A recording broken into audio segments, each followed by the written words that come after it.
when he negotiated historic trade deals with Canada, Mexico, Japan, and China, bringing back thousands of manufacturing jobs to America. That beacon shined bright once again for the world to see. America, it's all on the line. President Trump believes in you. He emancipates and lifts you up to live your American dream. You are capable, you are qualified, you are powerful, and you have the ability to choose your life and determine your destiny. Don't let the Democrats take you for granted. Don't let them step on you. Don't let them destroy your families, your lives, and your future. Don't let them kill future generations because they told you and brainwashed you and fed you lies that you weren't good enough. Like my parents, you can achieve your American dream. You can be that shining example to the world. Manifest and be the change in this country that you dream, that you hope, that you believe in. Stand for an American president who is fearless, who believes in you, and who loves this country and will fight for her. President Trump is the leader who will rebuild the promise of America and ensure that every citizen can realize their American dream. Ladies and gentlemen, leaders and fighters for freedom and liberty and the American dream, the best is yet to come.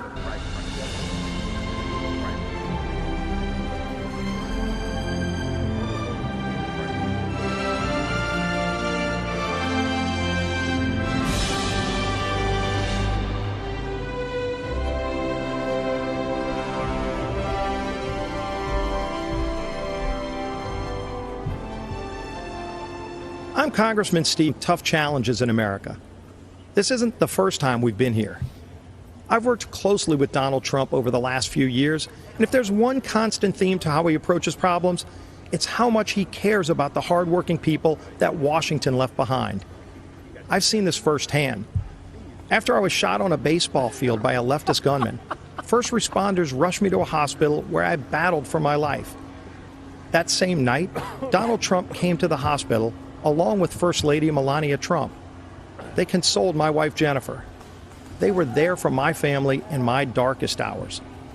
Donald Trump would call to check on me throughout the following weeks, just to see how I was doing. That's the kind of person he is. That's the side of Donald Trump that the media will never show you. Look, there's a lot at stake. This is an election between a party that wants to burn down the foundations of our country to the ground and a party that wants to rebuild and protect our great nation. The left wants to defund the police. This is personal to me.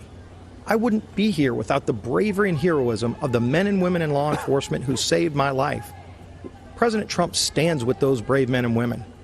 Joe Biden has embraced the left's insane mission to defund them. There won't be an America to leave to our children and grandchildren without those brave law enforcement officers and first responders. Joe Biden's made a career in Washington for 47 years, promising things he's never delivered. In just 3 short years, President Trump has delivered huge wins for American families. While Joe Biden made hollow promises when he chaired the Senate Judiciary Committee, Donald Trump took action and delivered criminal justice reform. Joe Biden claims to care about the working man, but millions of good manufacturing jobs were shipped overseas during the Obama-Biden years to countries like China. Donald Trump brought those jobs back. I've seen how deeply President Trump cares about rebuilding our evaporating middle class. President Trump pledged to give the forgotten men and women of America a real shot at the American dream, and he delivered. The lowest unemployment rate in over 50 years, fastest, by the way, for lowest income levels. What can Joe Biden say to that? Would it cure this virus by cutting red tape and empowering scientists to create a vaccine? This is visionary leadership in action at a time when we can't afford another 47 years of hollow promises. America's been through tough times before. Who better to lead us out of these times than the president who already built the strongest economy our country has ever seen? Donald Trump did it before. Donald Trump will deliver for us again. God bless you, and God bless these United States of America.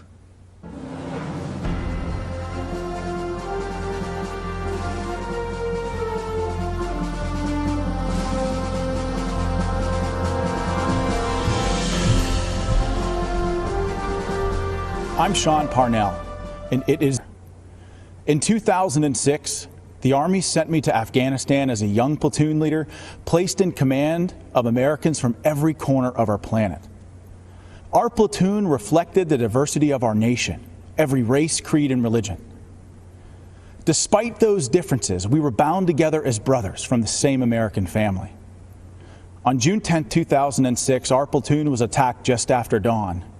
Outnumbered 10-1, we endured mortar and machine gun fire as hundreds of Taliban charged us from three sides. We had 24 men that day. Wave after wave of Taliban advanced up the hill. I was wounded 3 times in the fighting. Nearly all of my platoon was wounded within the first minute, but the enemy kept coming. We fought to our last rounds of ammunition, and when it was over, we held the hill. In the face of death, I saw ordinary Americans become heroes. In our darkest hour, when our survival depended on each other, my men and I learned an important lesson. We all bleed red. Our differences did not define us. United, we were unbeatable. After 485 days of combat, I came home eager to enjoy the freedoms I risked my life to defend. But I watched with alarm as the party of my grandfather, a lifelong Union Democrat, turned against the very people it professed to represent. I watched as Joe Biden spit venom at an auto worker who dared to question Joe's intent to dismantle the Second Amendment and take your guns. Where Democrats once stood for hard-working, law-abiding Americans who displayed our flag with pride, this new Democrat Party considers these people uneducated racists clinging to guns and Bibles.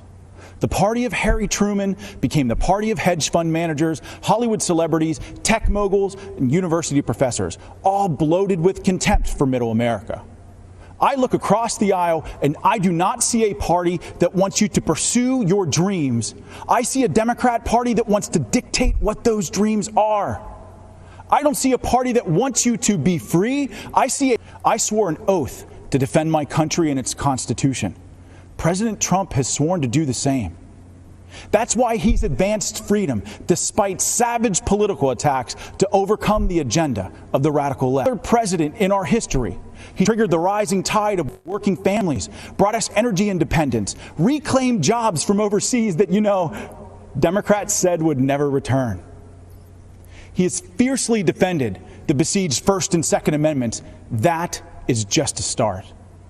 With 4 more years, imagine what we can achieve by simply working with our president. I believe in our president's vision for the future. I stand here tonight calling on all Americans to join us. It doesn't matter what you look like, who you love, how you worship your gender or your job. If you're a traditional Democrat, America needs all her patriots to rush to her defense. My fellow good and independent, we don't make excuses. We make the impossible a reality. Think about it. In a century, we went from ground-bound dreamers gazing to the stars to doers who created the means to reach them. This is not the time to stand on the sidelines. If you love our country as we do, as our president does, join the chorus of patriot voices that will preserve this exceptional union. Mr. President, lead the way. Millions in our American family believe in this path to destiny. Guide us to that horizon. Thank you, and may God bless the United States of America.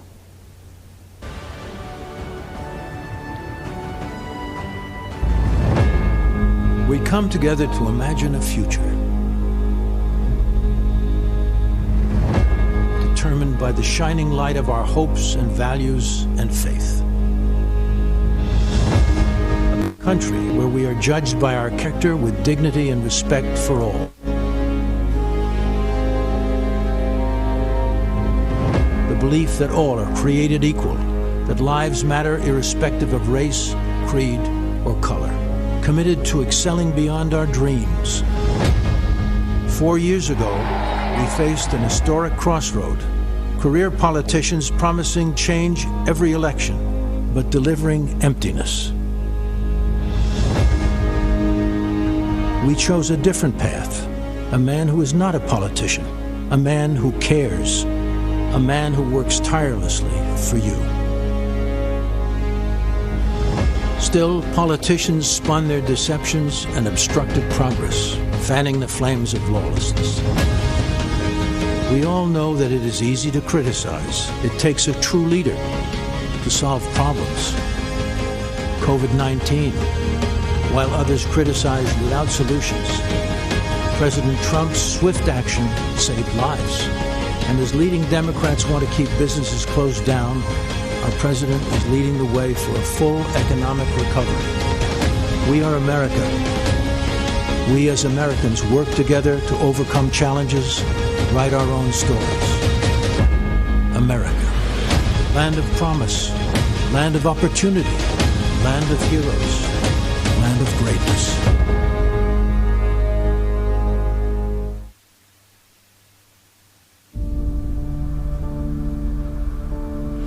I thought I had been forgotten. I nearly gave up hope. I was so afraid. After an intervention by the Trump administration. Others among the most of any president in American history. While families waited in despair for news of their loved ones, President Trump provided a new spark of hope by bringing our hostages home.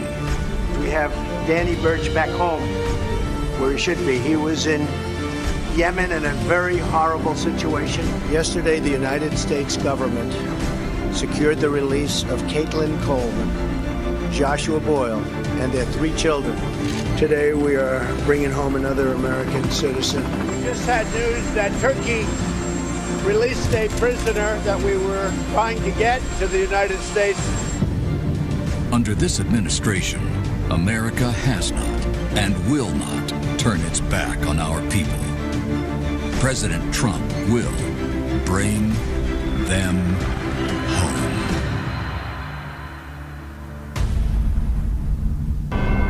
Diplomacy, negotiation skills, perseverance, faith, the ingredients of hope when there is no hope. No American should ever be left behind. Priority, freeing American hostages.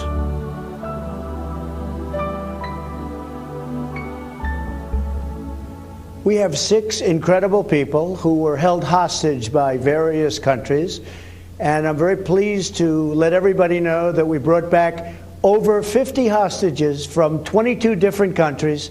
We worked very hard on it, Ambassador O'Brien and others, and I will tell you, we're very proud of the job we did. But I'd like to ask maybe Pastor Brunson to say a few words, so we can go through. You took unprecedented steps, actually, to secure my release, and your administration really fought for me. And I think if you hadn't done that, I may still be in Turkey. So I'm very grateful. 28 years, right? They had you there they had you scheduled for a long time, Andrew. Yes. We had to get you back. And I have to say that, to me, President Erdogan was very good. And I know they had you scheduled for a long time, and you were a very innocent person. And he ultimately, after we had a few conversations, he agreed. So we appreciate that, and we appreciate the people of Turkey. And you still appreciate the people of Turkey, I understand, right? We love the Turkish people. We still That's great. It's great to have you back, Andrew. Thank you.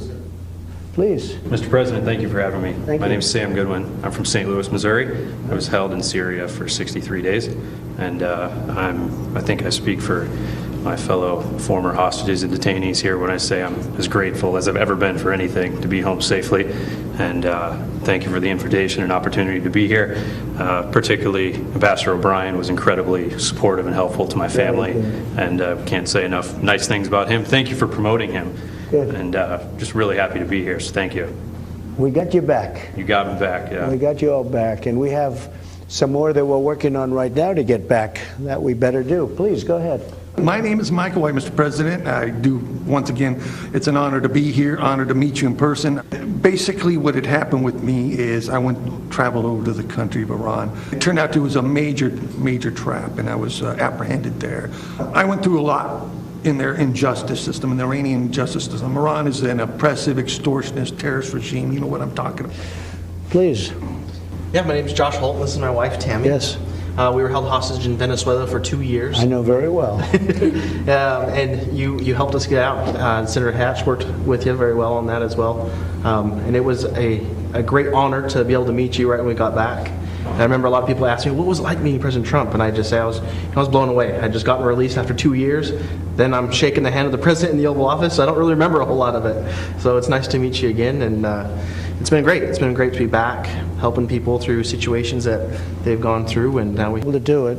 And a little bit of a miracle, I think, frankly. It was. Because it was a very hostile period. And we appreciate everybody working so hard with us, but we were able to get you both back. And are you living in Utah now, I hope? We're still living in Utah. That's good. We'll say hello to the folks in Utah, because they're great people. Thank you very much. Congratulations. Thank you. Please. I'm Brian Nairn. Spent an unexpected trip there in India. I was not going to India. I was going through India to Nepal, where I've been working for the last 18 years. But on behalf of my family and myself, thank you, President Trump, for getting us out and getting us home. The darkest moment of our whole time together, your letter to my wife came, and it really gave her the hope and the peace. And that's great. From that time forward, as more people got involved, especially the ambassador there in India, things became more peaceful, and the hope was there for the last 4 months that we really would get to come home, because they had planned on keeping me for 3 to 5 years. The original charge thing was 3 to 5 years, right, and that was cleared, and then they came up with new charges to do a 7-year term. Well, India responded very well to my request. Good. So we appreciate that. And I appreciate everything y'all did. Thank you all for being with us. We have a few more people we want to get back, and we will get them back, and they'll be back very soon. Thank you very much. Appreciate it. Great stories.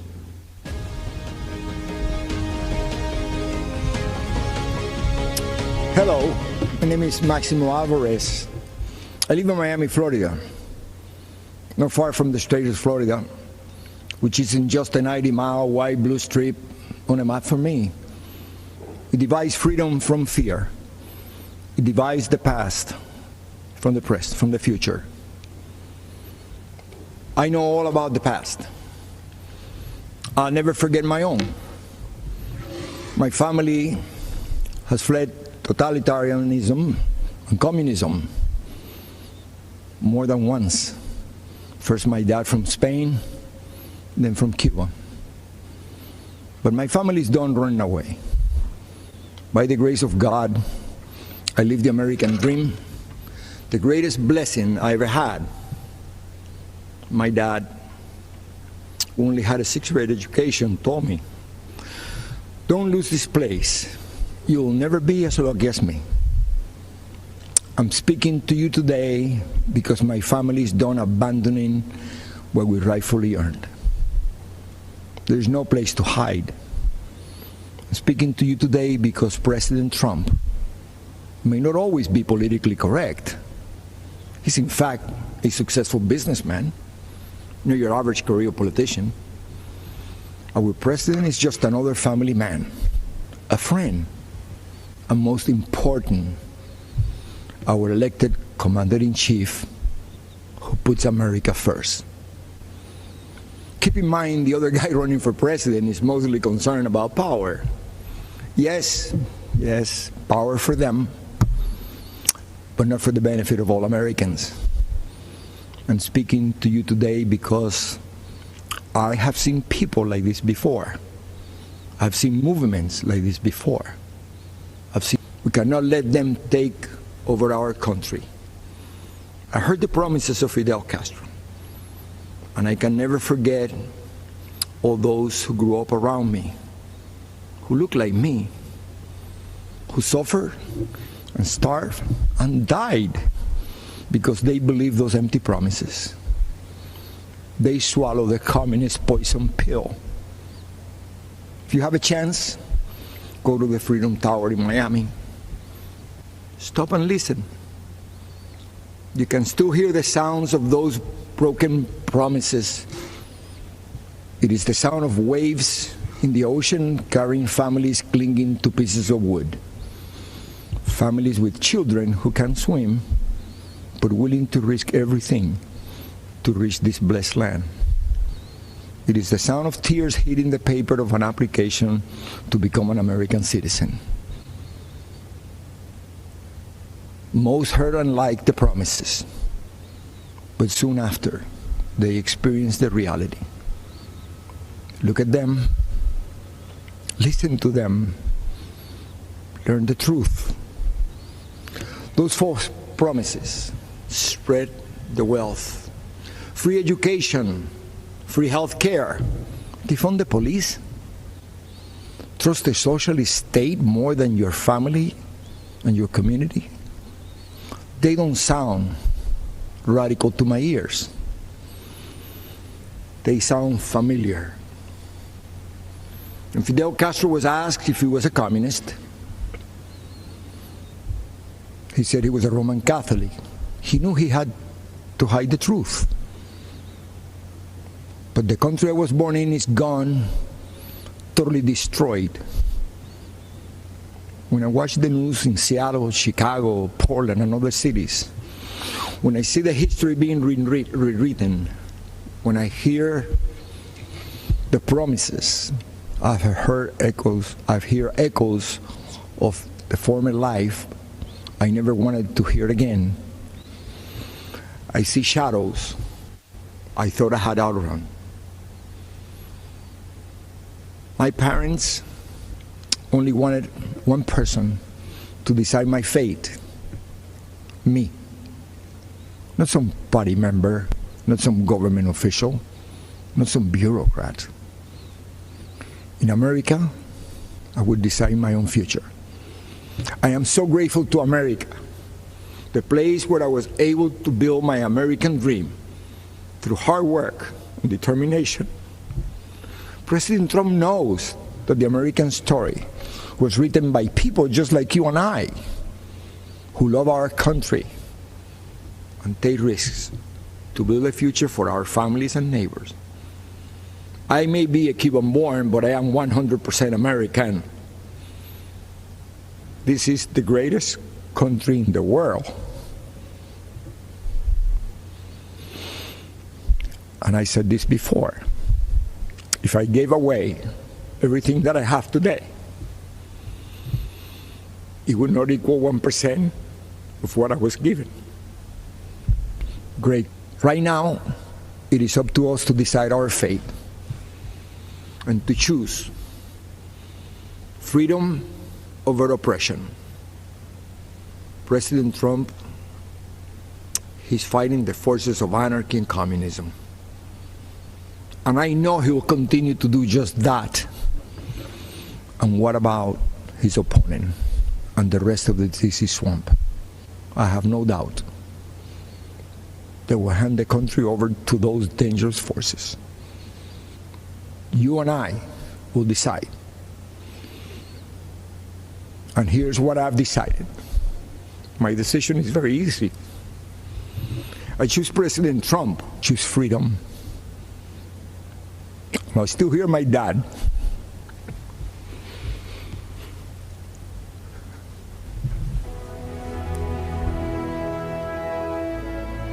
Democrats are just going more and more left. Many positive about socialism, liking it more than capitalism. Many of the ideas we fought for that were considered radical are now mainstream. The compromise that they came up with, if implemented, will make Biden the most progressive president since FDR. The radical left has taken over the Democratic Party, and Joe Biden is marching in lockstep with them. Biden and the far left are promising to crush middle-class families with trillions in new taxes. If you elect me, your taxes are going to be raised, not cut. Promising amnesty and health care for 11 million illegal immigrants. Citizenship for 11 million undocumented folks. Promising to shut down energy exploration, killing jobs, and hurting America's economy. I guarantee for sure. In Joe Biden's America, the radical left get whatever they want, and you get to pay for it. They've already taken over. I'm Nikki Haley, and it's great to be back. She called for the re-election of the Republican president she served, and she called out his Democratic opponent, a former vice president from a failed administration. That ambassador said, and I quote, "Democrats always blame America first." The year was 1984. The president was Ronald Reagan, and Ambassador Jeane Kirkpatrick's words as president. It was an honor of a lifetime to serve as the United States ambassador to the United Nations. Now, the UN is not for the faint of heart. It's a place where dictators, murderers, and thieves denounce America and then we pay their bills. Well, President Trump put an end to all of that. With his leadership, we did what Barack Obama and Joe Biden refused to do. We stood up for America, and we stood against our enemies.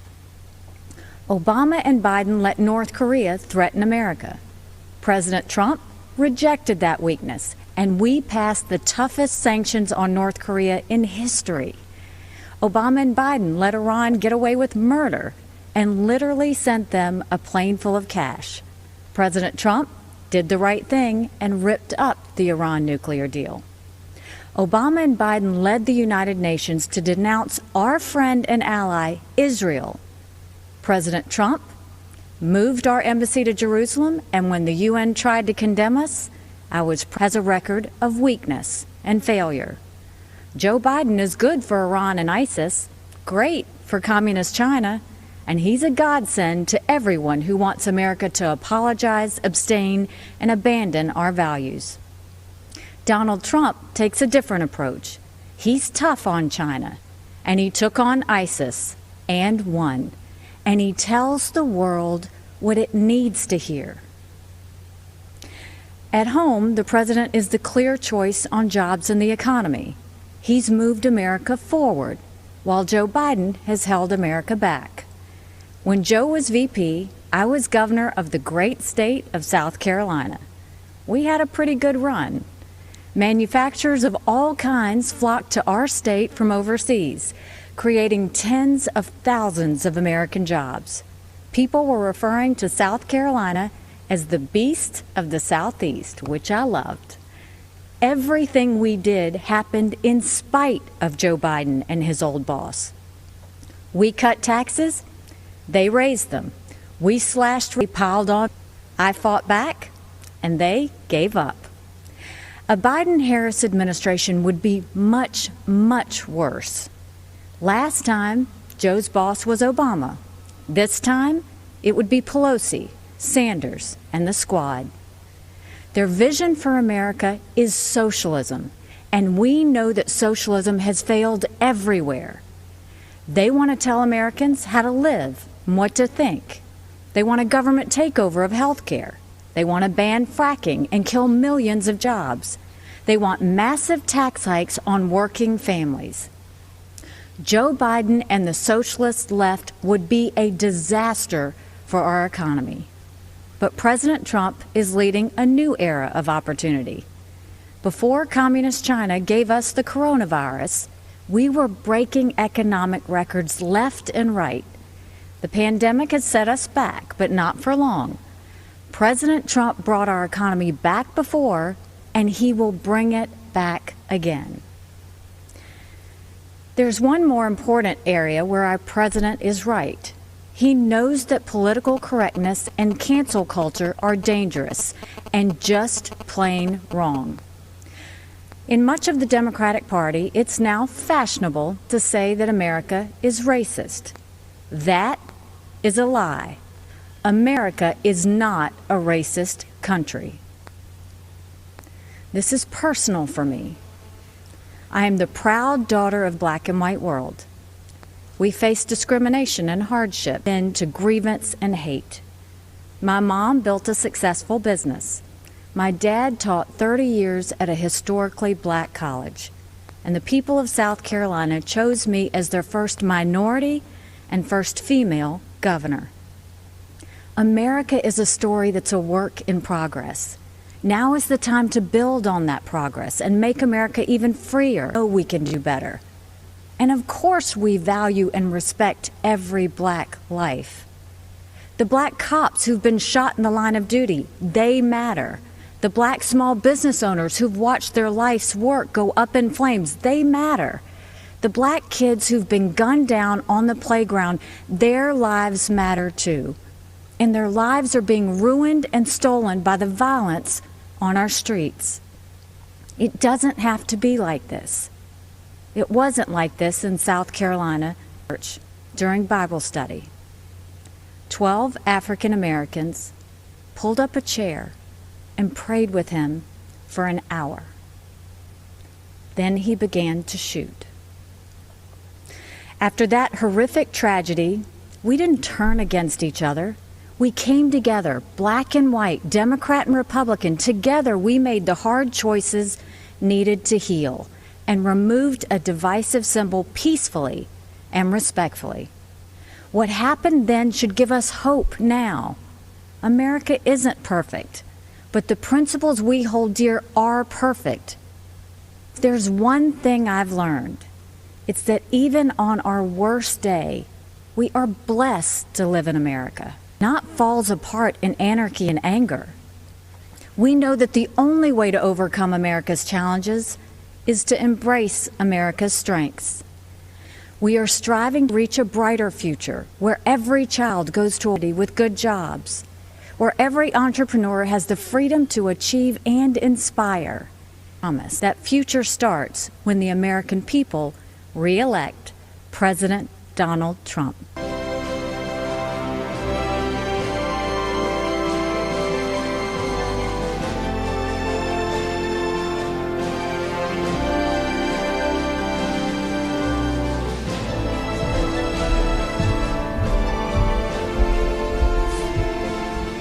Good evening, America. I'm Donald Trump Jr. We're here tonight to talk about the great American story, to talk about this country we all love, this land of promise, the American dream become a reality for more of our citizens than ever before. The greatest prolonged economic expansion in American history, the lowest unemployment rate in nearly 50 years, the lowest unemployment rates ever for Black Americans, Hispanic Americans, women, and pretty much every other demographic group. And then, courtesy of the Chinese Communist Party, the virus struck. The president quickly took action and shut down travel from China. Joe Biden and his Democrat allies called my father a racist and a xenophobe for doing it. They put political correctness ahead of the safety and security of the American people. Fortunately, as the virus began to spread, the president acted quickly and ensured ventilators got to hospitals that needed them most. He delivered PPE to our brave frontline workers, and he rallied the mighty American private sector to tackle this new challenge. There's more work to do, but there is a light at the end of the tunnel. Job gains are outpacing what the so-called experts expected. But Biden's radical left-wing policies would stop our economic recovery cold. He's already talking about shutting the country down again. It's madness. Democrats claim to be for workers, but they've spent the entire pandemic trying to sneak a tax break for millionaires in Democrat states into the COVID relief bill. Then they attacked my father for suspending the payroll tax for middle-class workers. In fact, if you think about it, Joe Biden's entire economic platform seems designed to crush the working man and woman. He supported the worst trade deals in the history of the planet. He voted for the NAFTA nightmare. Down the tubes went our auto industry. He pushed for TPP. Goodbye, manufacturing jobs. Beijing Biden is so weak on China that the intelligence community recently assessed that the Chinese Communist Party favors Biden. They know he'll weaken us both economically and on a world stage. Biden also wants to bring in more illegal immigrants to take jobs from American citizens. His open border policies would drive wages down for Americans at a time when low-income workers were getting real wage increases for the first time in modern history. He's pledged to repeal the Trump tax cuts, which were the biggest in our country. After 8 years of Obama and Biden's slow growth, Trump's policies have been like rocket fuel to the economy and especially to the middle class. Biden has promised to take that money back out of your pocket and keep it in the swamp. That makes sense, though, considering Joe Biden is basically the Loch Ness Monster of the swamp. For the past half century, he's been lurking around in there. He sticks his head up every now and then to run for president. Then he disappears and doesn't do much in between. So if you're looking for hope, Look to the man who did what the failed Obama-Biden administration never could do and built the greatest economy our country has ever seen. And President Trump will do it again. We will be stronger than ever because when we put our mind to it, there is no obstacle that America can't surmount. Except there's a difference this time. In the past, both parties believed in the goodness of America. We agreed on where we wanted to go. We just disagreed on how to get there. This time, the other party is attacking the very principles on which our nation was founded. Freedom of thought, freedom of speech, freedom of religion, the rule of law. Thomas Jefferson famously said, "I have sworn upon the altar of God eternal hostility against every form of tyranny over the mind of man." Our founders believed there was nothing more important than protecting our God-given right to think for ourselves. Now, the left, they're trying to cancel all of those founders. They don't seem to understand this important principle. In order to improve in the future, we must learn from our past, not erase it. So we're not going to tear down monuments and forget the people who built our great nation. Instead, we will learn from our past so we don't repeat any mistakes. And we will work tirelessly to improve the lives of all Americans. Joe Biden and the radical left are now coming for our freedom of speech. They want to bully us into submission. If they get their way, it will no longer be the silent majority. It will be the silenced majority. This has to stop. Freedom of expression used to be a liberal value, at least before the radical left took over. Now the Republican Party is the home of free speech, the place where anyone from any background can speak their mind, and may the best ideas win. People of faith are under attack. You're not allowed to go to church, but mass chaos in the streets gets a pass. It's almost like this election is shaping up to be church, work, and school versus rioting, looting, and vandalism. Or, in the words of Biden and the Democrats, peaceful protesting. Anarchists have been flooding our streets, and Democrat mayors are ordering the police to stand down. Small businesses across America, many of them minority-owned, are being torched by mobs. The Democrat mayors pretend it's not happening. They actually called it a summer of love. And that brings me to another important principle. Every American must be free to live without fear of violence. Men and women are created equal and must be treated equally under the law. That's why we must put an end to racism, and we must ensure that any police officer who abuses their powers is held accountable. What happened to George Floyd is a disgrace, and if you know a police officer, you know they agree with that too. But we cannot lose sight of the fact that our police are American heroes. They deserve our deepest appreciation. Because no matter what the Democrats say, you and I both know when we dial 911, we don't want it going to voicemail. So defunding the police is not an option. Everything starts with safety and security. You can't have anything else without it. You can't focus on building a better future for your children without the peace of mind that they can study safely in their classrooms, play safely in their neighborhoods, and sleep safely in their beds. But safety is only the beginning. Trump's America is a land of opportunity, a place of promise. I was fortunate enough to grow up in a family that could afford the best schools and the finest universities, but a great education. And that's why my dad is pro-school choice.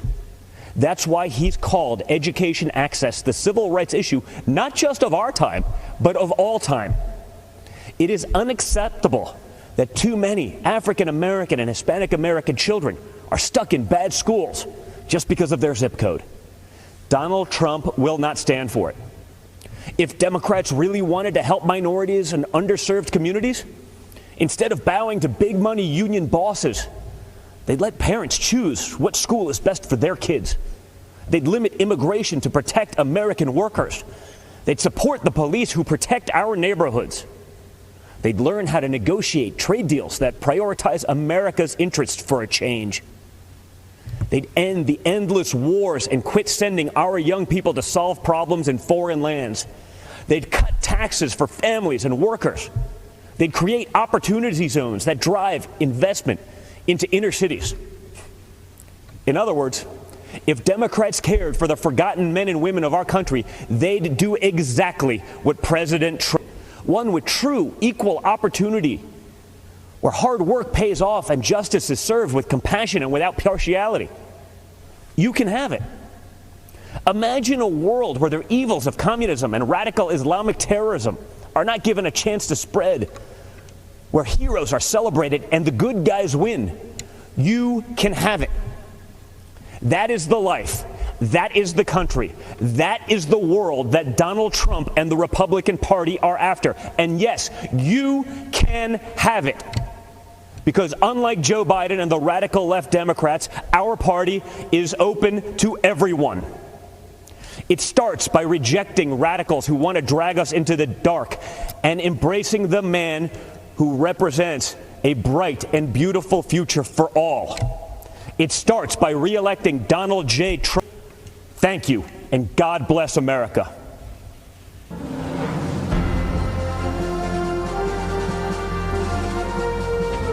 I'm Catalina Lauf.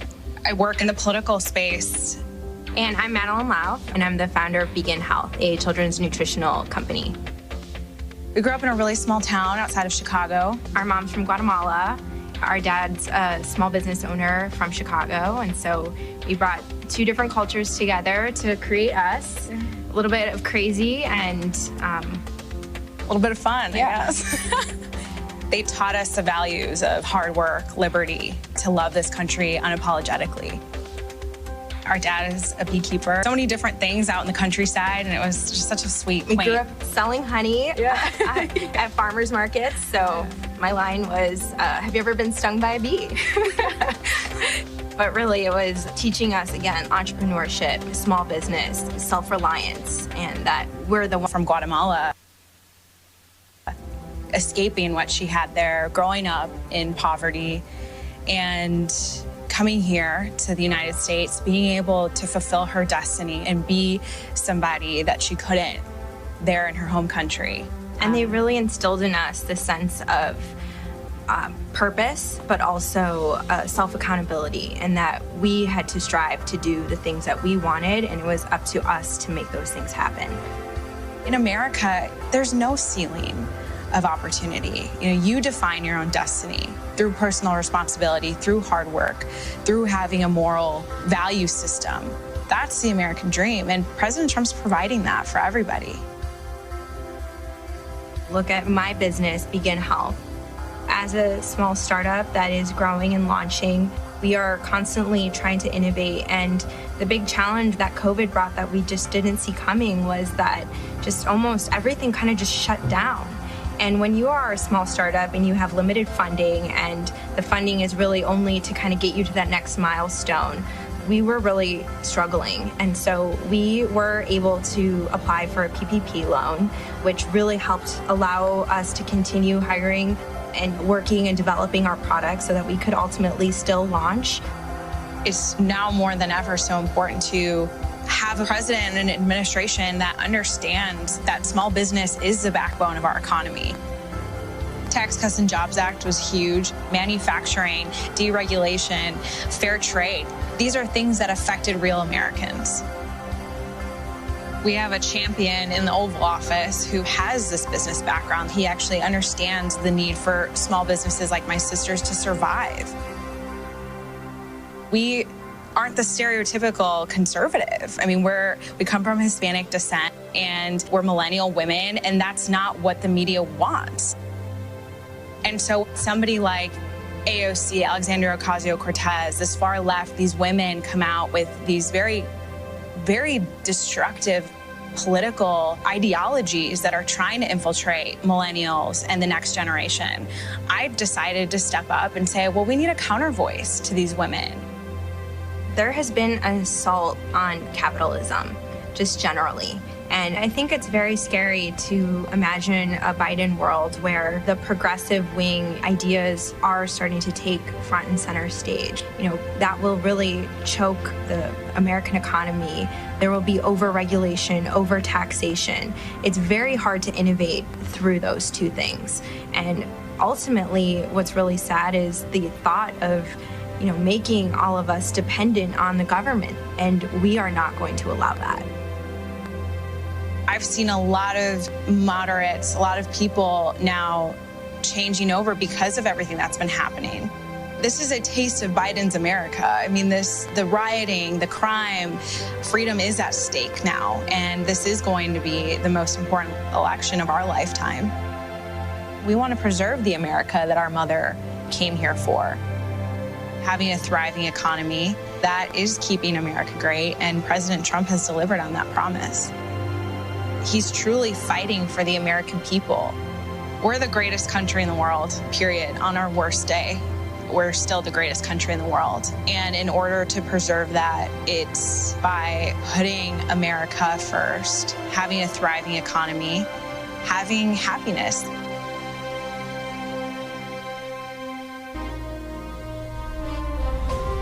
Carolina. To all of you tuning in and participating in the political process, God bless you. This isn't how I pictured tonight, but our country is experiencing something none of us envisioned. From a global pandemic to the deaths of George Floyd and Breonna Taylor, 2020 has tested our nation in ways we haven't seen for decades. But regardless of the challenges presented to us, every 4 years, Americans come together to vote, to share stories of what makes our nation strong and the lessons we have learned that can strengthen it for further generations. Because while this election is between Donald Trump and Joe Biden, it is not solely about Donald Trump and Joe Biden. It's about the promise of America. It's about you and me, our challenges and heartbreaks, hopes and dreams. It's about how we respond when tackling critical issues like police reform, when Democrats called our work a token effort and walked out of the room during negotiations because they wanted the issue more than they wanted a solution. Do we want a society that breeds success or a culture that cancels everything it even slightly disagrees with? I know where I stand because, you see, I am living my mother's American dream. My parents divorced when I was 7 years old, and we moved in with my grandparents into a 2-bedroom home with me, my mom, and my brother sharing a room and one bed. My mom worked 16 hours a day to keep food on the table and a roof over our heads. She knew that if we could find the opportunity, bigger things would come. I thought I had to use football to succeed in life, and my focus on academics faded away. My freshman year, I failed out. I failed 4 subjects: Spanish, English, world geography, and even civics. Trust me, though, after 7 years in the Senate, I know I'm not the only one in Congress who failed civics. But even while I was failing the 9th grade, my mother always said to me, "Timmy, if you would just shoot for the moon, even if you miss, you'll be among the stars." She never lost faith in me, even when I lost faith in myself. Because of her encouragement, I went to summer school and caught up. The next year, I met my mentor, John Moniz, a Chick-fil-A operator. John saw something in me that I could not see in myself and started teaching me valuable life lessons. Like having a job would be a good thing, but creating jobs would be even better. That having an income could change my lifestyle, but creating a profit could change my community. He planted the seeds of what would become Opportunity Zones. This initiative that the President and I worked together on is now bringing more than $75 billion of private sector investment into distressed communities. I took those lessons to heart and started putting the pieces of my life back together. I realized a quality education is the closest thing to magic in America. That's why I fight to this day for school choice, to make sure every child in every neighborhood has a quality education. I don't care if it's a public, private, charter, virtual, or a homeschool. When a parent has a choice, their kid has a better chance. And the President has fought alongside me on that. Later in life, I started my own small business. That's why I know it is critical for us to have a tax code that encourages growth. We actually saw revenues to the Treasury increase after we lowered taxes in 2017. Rest assured, the Democrats do not want you to know that. After starting my small business and spending some time in local government, I decided to run for Congress in 2010. The district is based in Charleston, South Carolina, where the Civil War started, against a son of our legendary Senator, Strom Thurmond. You may be asking yourself, how does a poor black kid from a single-parent household run and win in a race crowded with Republicans against Thurmond? Because of the evolution of the Southern heart. In an overwhelmingly white district, the voters judged me not on the color of my skin, but on the content of my character. We live in a world that only wants you to believe in the bad news, racially, economically, and culturally polarizing news. The truth is, our nation's arc always bends back towards fairness. We are not fully where we want to be, but I thank God Almighty, we are not where we used to be. We are always striving to be better. When we stumble, and we will, we pick ourselves back up and try again.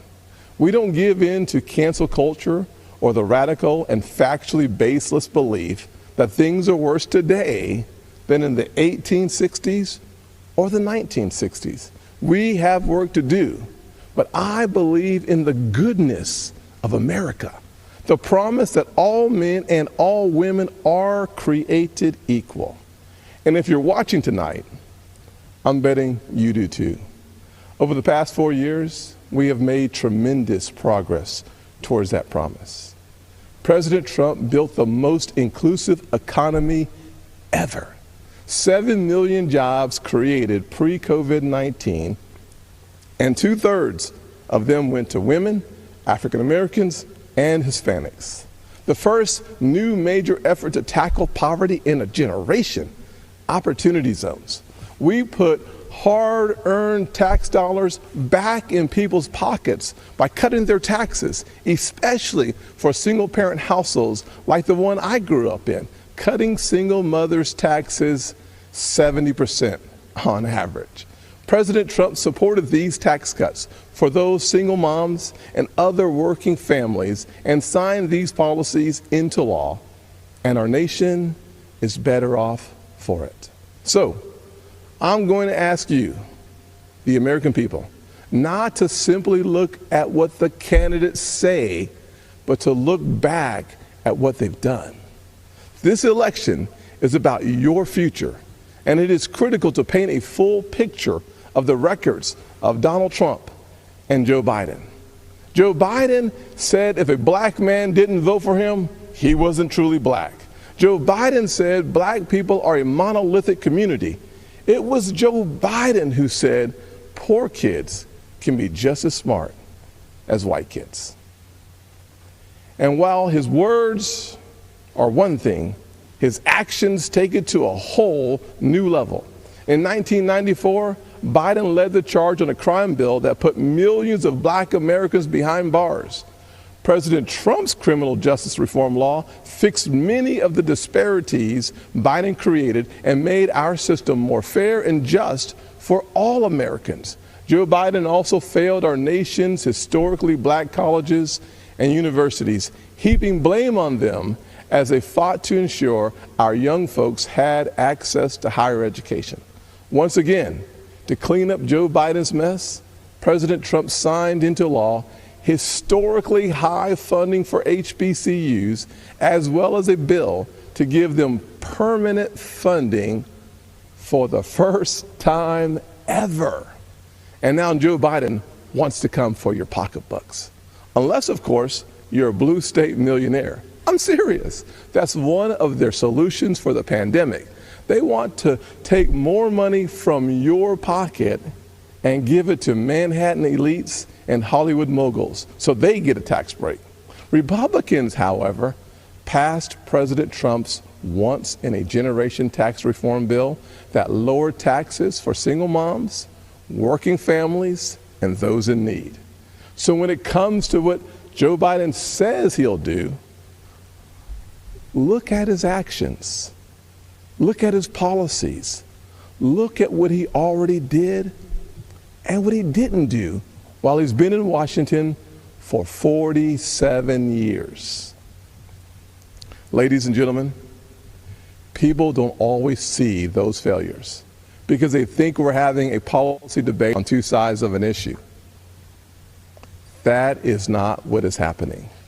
Our side is working on policy, while Joe Biden's radical Democrats are trying to permanently transform what it means to be an American.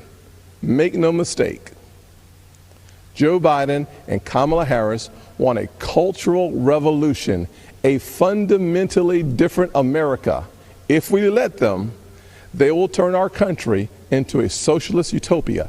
And history has taught us that path only leads to pain and misery, especially for hardworking people hoping to rise. Instead, we must focus on the promise of the American journey. I know that journey well. My grandfather's 99th birthday would have been tomorrow.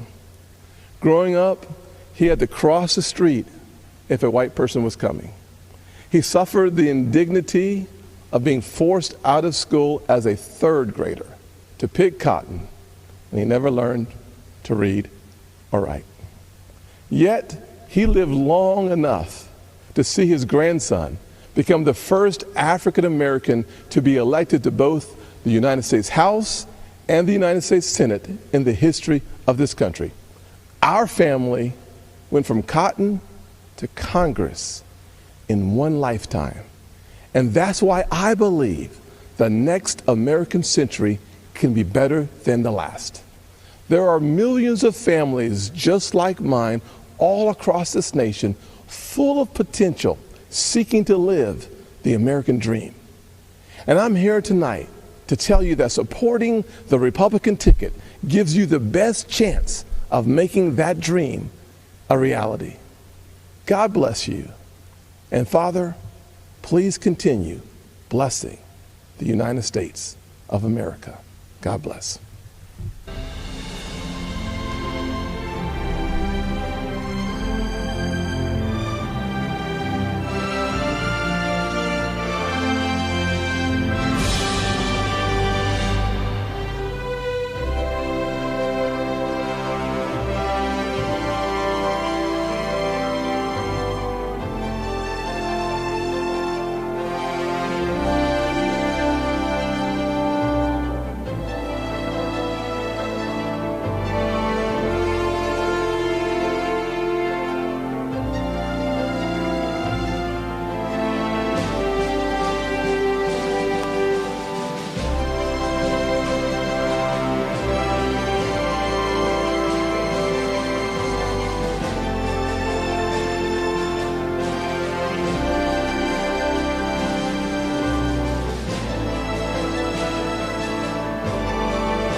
The convention is now recessed.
Two-minute away for a tease, Roger.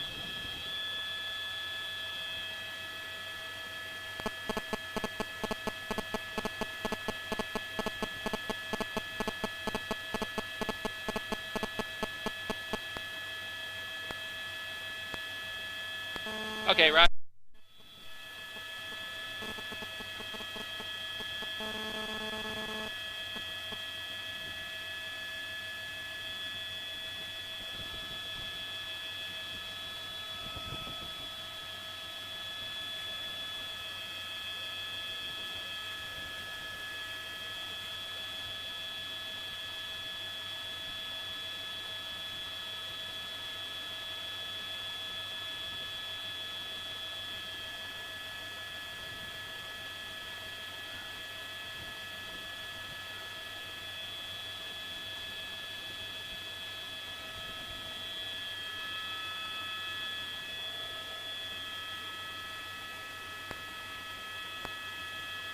Standing by.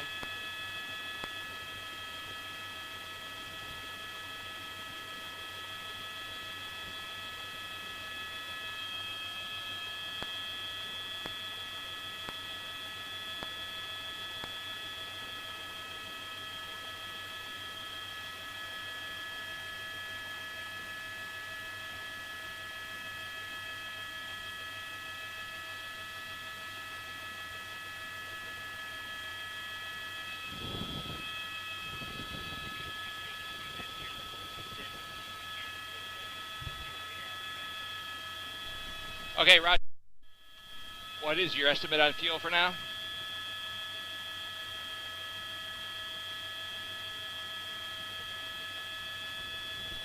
All right, update. Good for about another 20 minutes with fuel. Okay, Roger.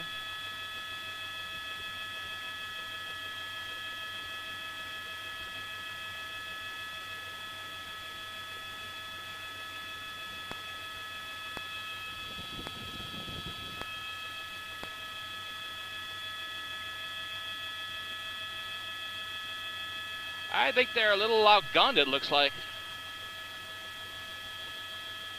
Or at least outmanned. Not outgunned, but outmanned.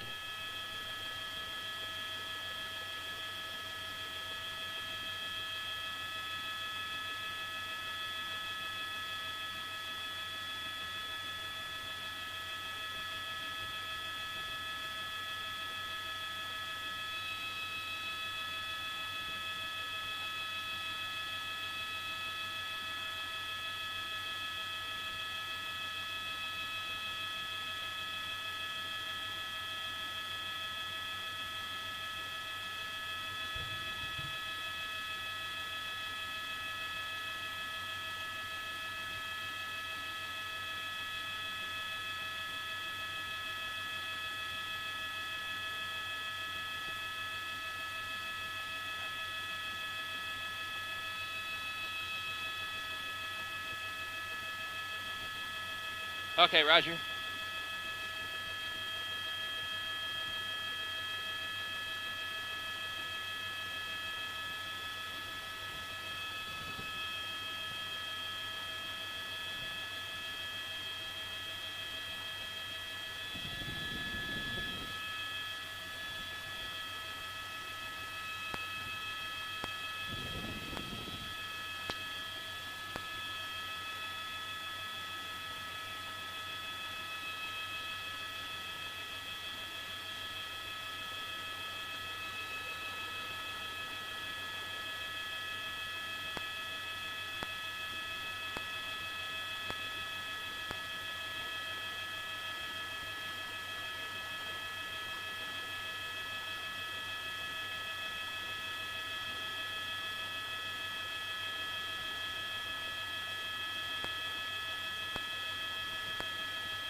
Roger.